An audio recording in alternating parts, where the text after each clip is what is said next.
Bonjour à tous. Après les 20 ans de Chair de Poule, me revoilà aujourd'hui pour vous parler cette fois du 40e anniversaire de la série Cosmos 1999.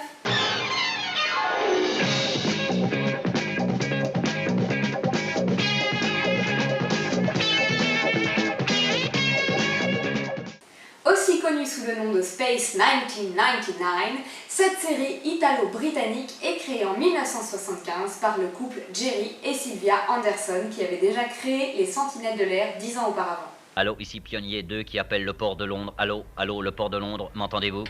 A savoir que Sylvia Anderson est également la créatrice des costumes de la série UFO, créée également par le couple.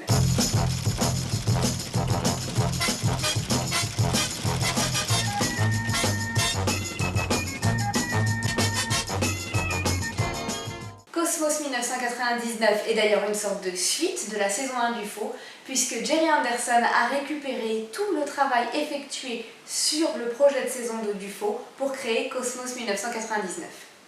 Ah, John. Comment allez-vous? Vous le voyez, je ne vous laisse pas tomber. Je désirais que vous me fassiez part de vos impressions sur la situation qui réside ici. Il y a eu un autre décès ce matin au centre médical nucléaire. Le docteur Russell parle de lésion cérébrale. Cosmos 1999, ça parle de quoi?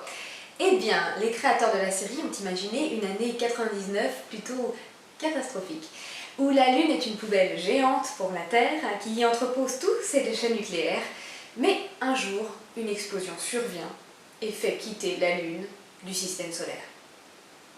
Carrément.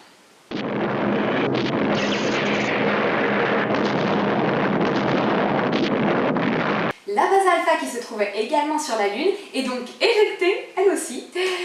311 survivants incapables de rejoindre la Terre vont errer sur la Lune et être confrontés à moult péripéties.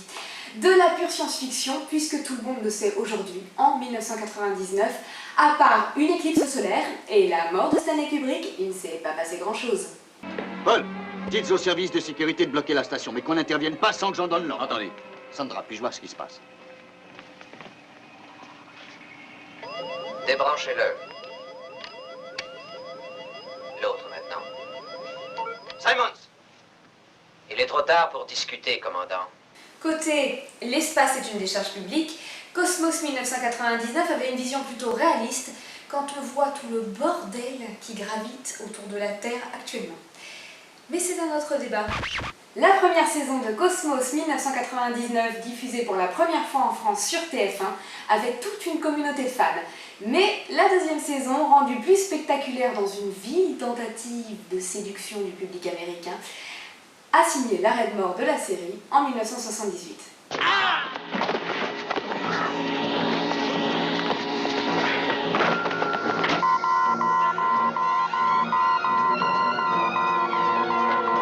Le laboratoire vient de lancer un appel d'urgence. Sécurité à vous. Non,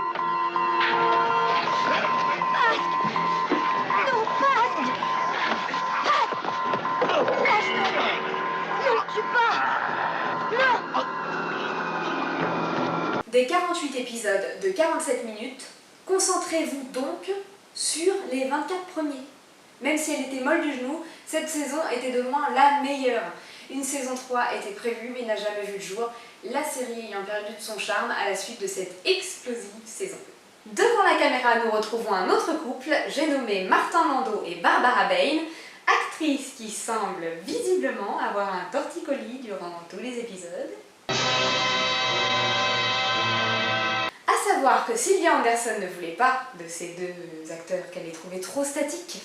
Ils ont été imposés par les chaînes américaines. Ambiance!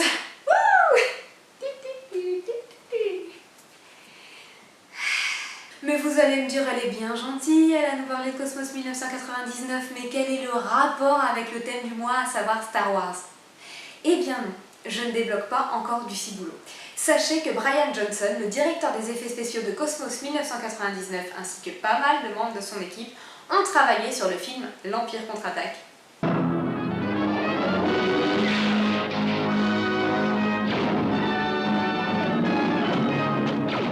Alors, ça vous en bouche un coin?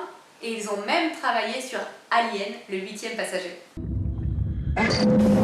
Mac, est-ce que tu vois ça? J'ai jamais vu une chose pareille. Et ce ne sont pas les seuls à avoir bossé sur de grands films SF. Plusieurs artistes ayant travaillé sur Cosmos 1999 ont aussi collaboré à 2001 Odyssée de l'espace. Et ça se voit tout ça. Et oui, pour une fois, je ne critiquerai pas les effets spéciaux, ils sont excellents pour l'époque. Comme quoi je ne fais pas que critiquer. Cette série étant la plus chère de l'époque, 30 millions de francs rien que pour la saison 1, ils avaient plutôt intérêt à faire de bons effets spéciaux à ce prix-là.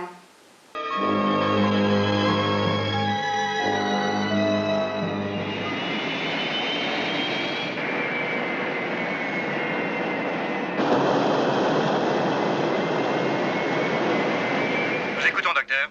Quand aurez-vous terminé le déchargement? On est en train de s'occuper des derniers contenants. On peut finir dans 10 minutes environ.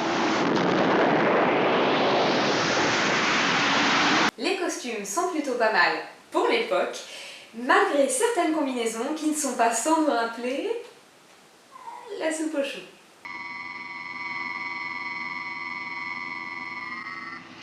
Pour les fans, vous pouvez retrouver l'intégrale de la série remasterisée en DVD, 12 disques plus un disque bonus avec des interviews et un making-of.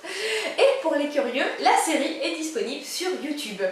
A bientôt pour un nouvel anniversaire de série.